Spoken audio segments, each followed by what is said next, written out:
بسم اللہ الرحمن الرحیم الحمد للہ رب العالمین والصلاة والسلام علی اشرف الانبیاء والمرسلین۔ نور الزا کے اسباق کا سلسلہ جاری و ساری ہے، اور گزشتہ درس کے اندر ہم نے طہارت اور نماز کے اندر اگر شک ہو جائے تو اس کے بارے میں مسائل پڑھے تھے۔ آج ہمارا جو باب ہے وہ ہے سجدہ تلاوت کے بارے میں، تو بلا تاخیر شروع کرتے ہیں۔ کہتے ہیں باب سجود تلاوت، سجود تلاوت کے بارے میں باب، حاضہ معذوب مانیں گے کہ یہ باب تلاوت کے سجدوں کے بارے میں ہے۔ کہتے ہیں سبب تلاوت علی التالی والسامع فی الصحیح، اس کا سبب، اس کی وجہ تلاوت کرنے والے کا تلاوت کرنا ہے۔ التلاوت علی التالی، تالی یہ تلاوت سے اسم فاعل کا صیغہ ہے، یعنی تلاوت کرنے والے پر تلاوت کرنا ہے۔ یعنی ایک بندہ ہے جو آیت سجدہ تلاوت کر رہا ہے، تو اگر آیت سجدہ کوئی بندہ تلاوت کر رہا ہے تو اس پر سجدہ تلاوت واجب ہو جائے گا۔ سبب ہو تلاوت اللہ، تلاوت کرنے والے پر تلاوت کرنا اس کا سبب ہے، یعنی سجدہ تلاوت کا سبب ہے۔ وَالسَّامِعِ فِي الصَّحِیحِ، اور سامع پر بھی تلاوت کرنا ہے صحیح قول کے مطابق۔ یعنی اگر کوئی بندہ سجدہ تلاوت کو سن رہا ہے تو سجدہ تلاوت سننے کی وجہ سے اس پر سجدہ سہو لازم ہو جائے گا۔ تو دو سبب ہوئے، ایک ہوا تلاوت کرنا، دوسرا ہوا تلاوت سننا۔ تو سننے سے بھی سجدہ تلاوت لازم ہوتا ہے اور تلاوت کرنے سے بھی لازم ہوتا ہے۔ کہتے ہیں وَهُوَ وَاجِبٌ عَلَى التَّرَاخِي إِن لَّمْ تَكُن فِي الصَّلَاةِ، اگر وہ نماز میں نہ ہو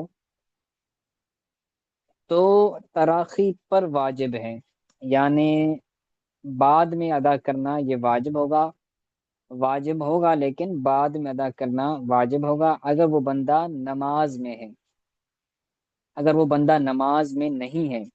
علم تکن فی الصلاۃ، اگر وہ سجدہ تلاوت نماز میں نہ ہو، آیت جو سجدہ ہے وہ نماز میں نہیں پڑھی تو اب تراخی پر وہ واجب ہوگی، وہ بعد میں بندہ کر سکتا ہے، فی الفول فوراً اس کا کرنا یہ واجب نہیں ہے۔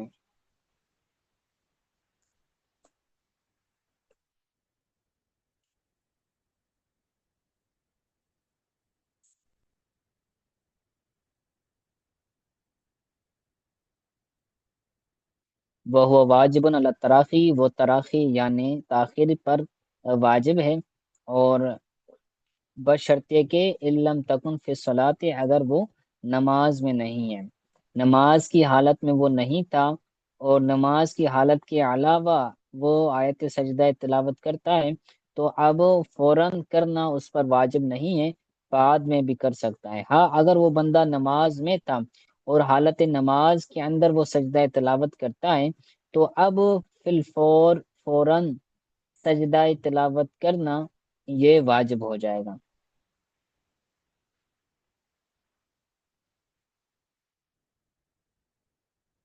آگے کہتے ہیں وَكَرِهَ تَأْخِيرُهُ تَنزِيهًا، سجدہ تلاوت کو مؤخر کرنا یہ مکروہ تنزیہی ہے، زیادہ مؤخر نہ کیا جائے، بلکہ اگر وہ لازم ہوا ہے تو تھوڑی دیر بعد اس کو ادا کر دے، کیونکہ اگر وہ تاخیر کرے گا تو تاخیر کرنے کی وجہ سے اس کے ذہن سے نکل جائے گا اور ہو سکتا ہے وہ بھول بھی جائے۔ آگے کہتے ہیں وَيَجِبُ عَلَى مَنْ تَلَا آیَةً وَلَوْ بِالْفَارِسِيَّةِ، اور یہ سجدہ تلاوت واجب ہوتا ہے اس بندے پر جس نے آیت سجدہ تلاوت کی، عَلَى مَنْ تَلَا آیَةً، اس پر واجب ہے کہ جس نے آیت سجدہ تلاوت کی، وَلَوْ بِالْفَارِسِيَّةِ، اگرچہ فارسی میں ہو۔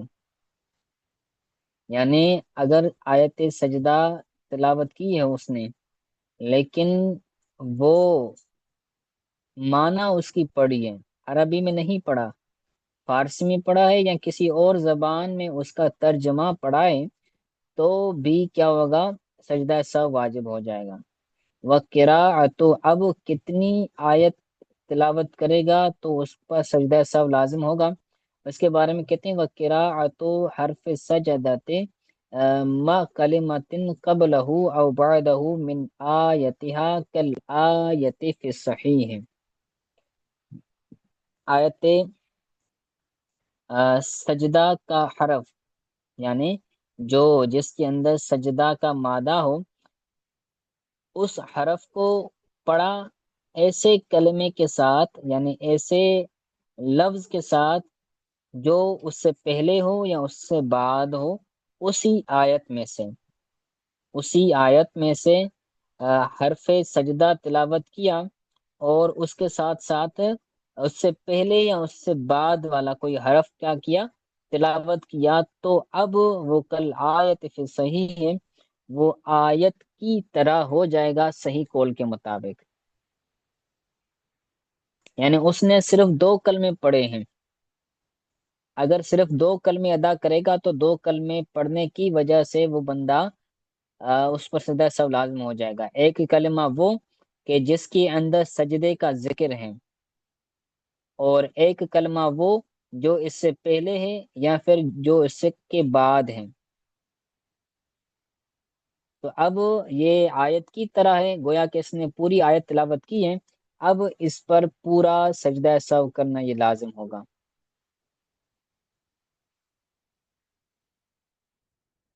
ٹھیک ہے،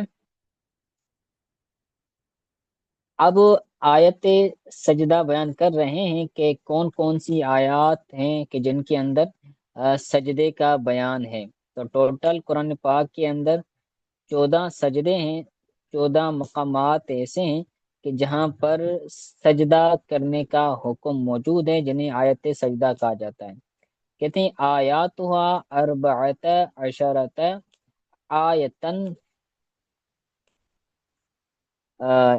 اس کی آیات، ہا ضمیر کا مرجع ہے سجدہ، سجدہ تلاوت کی آیات 14 آیتیں ہیں۔ فی الاعراف، سورہ اعراف کے اندر ہے، وفی الرعد، سورہ رعد کے اندر ہے، والنحل، سورہ نحل کے اندر ہے، والاسراء، سورہ اسراء کے اندر ہے، ومریم، والحج، والفرقان، والنمل، والسجدۃ، والصاد۔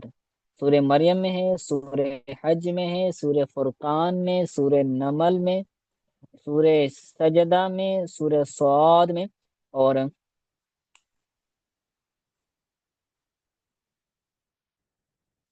سورہ حامیم سجدہ میں، سورہ نجم میں، سورہ ونشقت میں، اور سورہ اقرا میں۔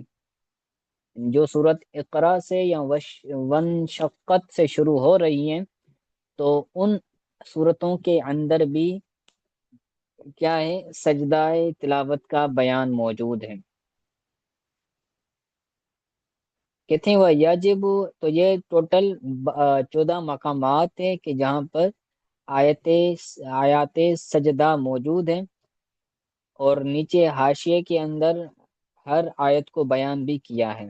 ٹھیک ہے، تو اگر کوئی بندہ پڑھے گا تو سجدہ تلاوت لازم ہو جائے گا۔ ٹھیک ہے، آگے کہتے ہیں وَيَجِبُ السَّجْدَةُ وَيَجِبُ السُّجُودُ عَلَى مَنْ سَمِعَ وَإِن لَّمْ يَقْصُدِ السِّمَاعَ إِن لَّمْ يَقْصُدِ السِّمَاعَ۔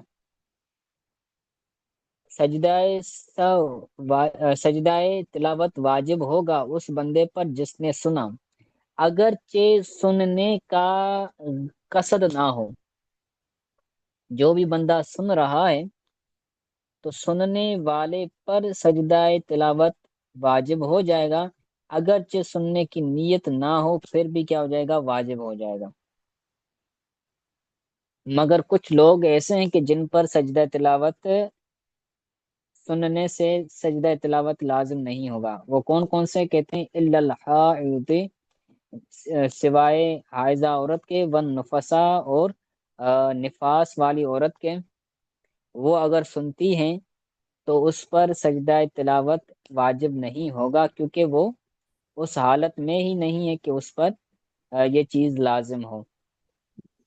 والامام والامام اور امام پر بھی کیا ہے، اگر وہ امامت کروا رہا ہے تو وہ اگر سنتا ہے تو اس پر جو ہے وہ نہیں ہوگا، سجدہ تلاوت لازم نہیں ہوگا۔ والمقتدی بھی، اور جو اس کی اقتدا کرنے والا یعنی جو امام کی اقتدا کرنے والا ہے اس پر جو ہے وہ سجدہ تلاوت سننے کی وجہ سے لازم نہیں ہوگا۔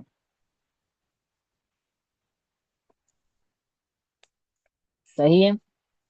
اب دوسرا مسئلہ بیان کرتے ہیں۔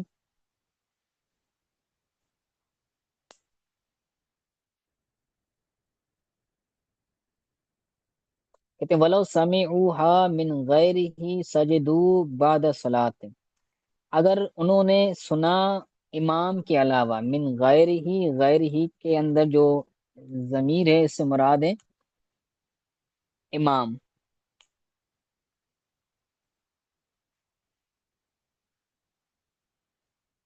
وَلَوْ سَمِعُوهَا مِنْ غَيْرِهِ سَجَدُوا بَعْدَ الصَّلَاةِ، اگر وہ اس کو سنتے ہیں بغیر اس کے علاوہ، اس امام کے علاوہ کسی اور سے سنتے ہیں تو وہ سجدہ کریں گے نماز کے بعد۔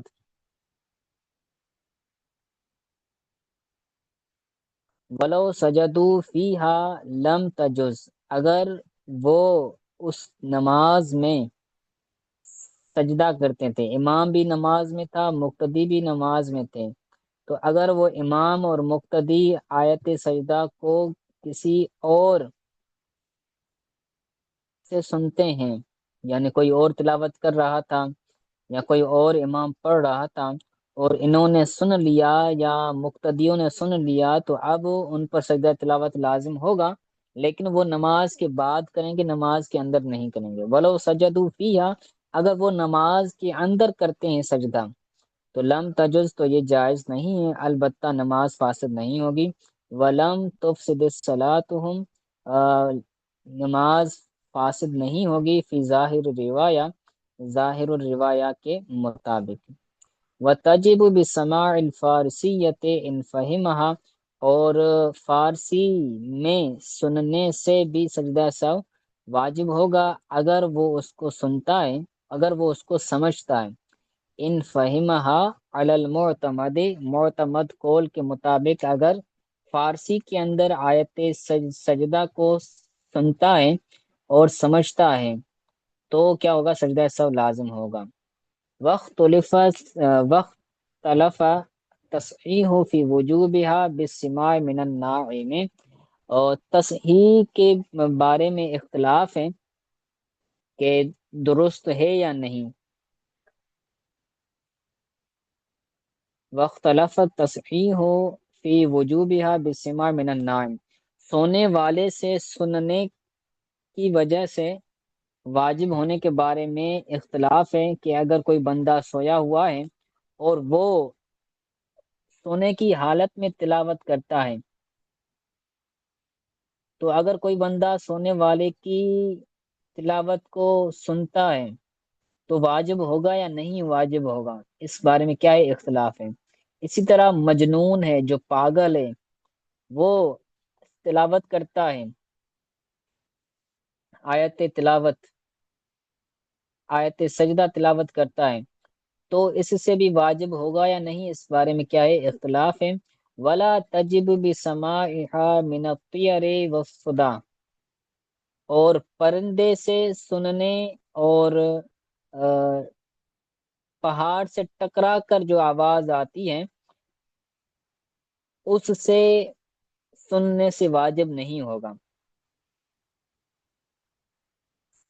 پرندے جیسے طوطا ہوتا ہے، تو اگر کوئی بندہ ایسا ہے کہ جس نے کسی جانور کو سکھایا، پرندہ ہو گیا یا پھر باندر وغیرہ ہو گیا، تو ان کو بندہ جب کوئی چیز سکھاتا ہے تو وہ سیکھ جاتے ہیں اور وہ بولتے ہیں۔ تو اگر کوئی طوطا ہے، اس کو اگر کوئی بندہ سکھاتا ہے قرآن مجید یا قرآن پاک کی کوئی آیت سجدہ تلاوت سکھاتا ہے اس کو، تو اگر وہ پرندہ پڑھے اور کوئی بندہ سنے تو کیا اس سے بھی سجدہ تلاوت واجب ہوگا؟ تو اس بارے میں کہ واجب نہیں ہوگا۔ پرندہ اگر آیت سجدہ تلاوت کرے تو واجب نہیں ہوگا۔ اسی طرح پہاڑ سے ٹکرا کر جو آواز آئے اس سے بھی سجدہ تلاوت لازم نہیں ہوگا۔ کیا ہوتا ہے، پہاڑ ہوتے ہیں، پہاڑ کے اندر اگر کوئی بندہ آواز دیتا ہے تو وہ لوٹ آتی ہے، تو اگر کوئی بندہ آیت سجدہ تلاوت کرتا ہے زور سے اور وہ پہاڑ میں ٹکرا کر آواز آتی ہے، تو اگر کوئی بندہ اس آواز کو سننے گا تو وہ آواز سننے سے سجدہ تلاوت لازم نہیں ہوگا۔ ٹھیک ہے، تو آج کے لیے اتنا سبق کافی ہے۔ آج کے سبق کے حوالے سے اگر کوئی بات سمجھ نہیں آئی تو پوچھ